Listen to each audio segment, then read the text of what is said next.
What's up YouTube? In Your Face Toast here, bringing you a video on a comparison of the MOPAR cold air intake with and without the Hellcat headlamp intake. This is a 2016 SRT 392 Challenger. And as you can see, I just have the MOPAR cold air intake installed. So let's bring her out and see what kind of temperatures we get on this system. So it's 73 degrees outside and my intake is recording 82 degrees Fahrenheit. I'm in 6th gear, just cruising down the road. So I'm getting about a 9-degree increase in temperature.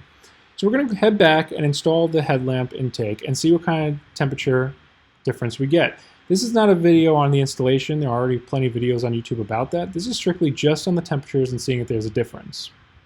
Alright, so I've removed the plastic piece from the headlight here and I've installed the tube.